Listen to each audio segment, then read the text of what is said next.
Mas antes de entrar no papo com Elias da sua história, eu acho que tem 3 conceitos aqui que são importantes, que vão permear a sua história. Então acho que é legal a gente começar definindo esses conceitos. Primeiro, diversidade. O que é diversidade, Tânia?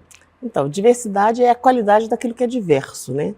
Quando a gente pensa no ponto de vista organizacional das empresas, quando você está pensando em diversidade, você está pensando no numérico. Quantas pessoas negras tem naquele ambiente? Qual que é a proporcionalidade? Quantas pessoas com deficiência?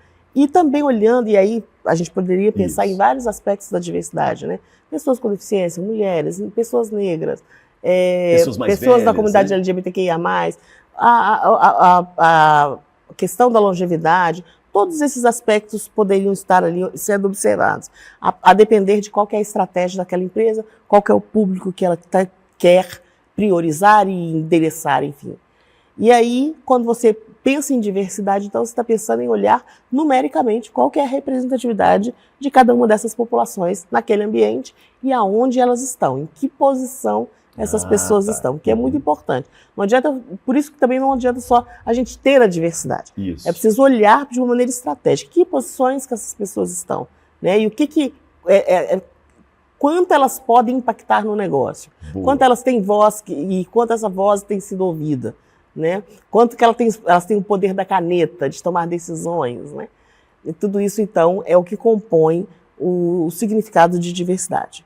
Quando a gente pensa em inclusão, já seria com a maneira como essas pessoas são acolhidas, são recebidas, como que elas existem naquele espaço.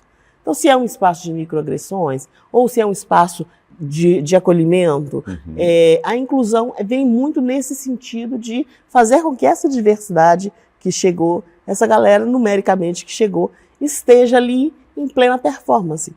Porque a gente sabe que quando a gente tem times diversos, a gente ganha em criatividade, inovação, né? Tem muitos benefícios. Né? Exato. Só que não adianta nada eu trazer as pessoas se o ambiente não for um ambiente que as acolha, que as ouça, que entenda de onde elas partem, porque aí não vai entregar essa performance. Aí é e aí depois, número, né? E aí não entrega essa performance, e aí as pessoas às vezes falam, não, esse papo de diversidade é conversa para boi dormir, mas é porque legal, você não uma entende. Coisa está ligada à outra, né? E tem um terceiro conceito que eu acho que ele vem muito junto, Elias, da diversidade e da inclusão, que é o conceito da equidade.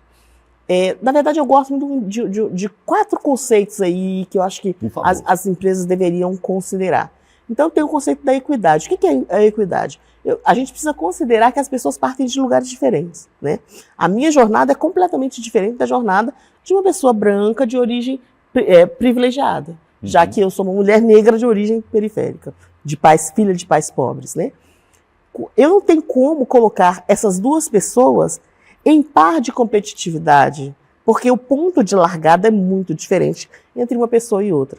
E aí, quando eu penso em equidade, eu penso em como que eu vou fazer para que esse ponto de largada seja de fato equânime. Isso. Então, eu preciso de fornecer um curso de inglês, eu preciso de ajudar dar uma bolsa de estudos, eu preciso de fazer vagas afirmativas, enfim, tem uma série de mecanismos que você utiliza para poder facilitar esse ponto de largada, para que aí sim a gente possa, então, falar de meritocracia, né? Que é um conceito que às vezes a gente fala, mas a meritocracia com pessoas que vêm de lugares diferentes não funciona. Não faz sentido. Não faz o menor sentido.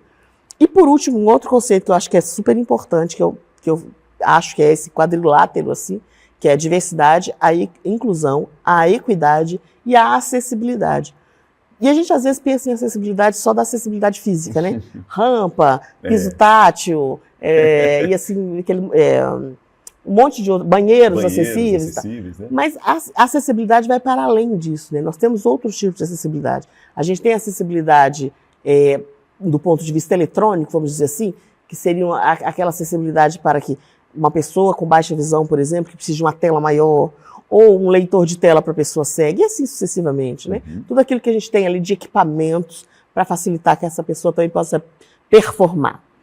E nós temos também uma outra acessibilidade que eu acho muito importante da gente falar, além da arquitetônica e dessa, que é a acessibilidade atitudinal. De nada adianta eu ter rampa, de nada adianta eu ter os melhores softwares, se eu olho para uma pessoa com deficiência e acho que ela não tem capacidade. Dou para ela só pequenas tarefas, dou para ela só colocam ela em posições muito básicas. Uhum. Então, por isso a gente precisa de olhar também para esse tripé da acessibilidade, olhando também para a acessibilidade atitudinal. Da minha atitude, qual que é a minha postura diante daquela pessoa? E às vezes a gente exclui até por meio de um olhar, né? Isso, né? Por conta do visual da pessoa, né? Exatamente. Boa, muito legal, ótimo.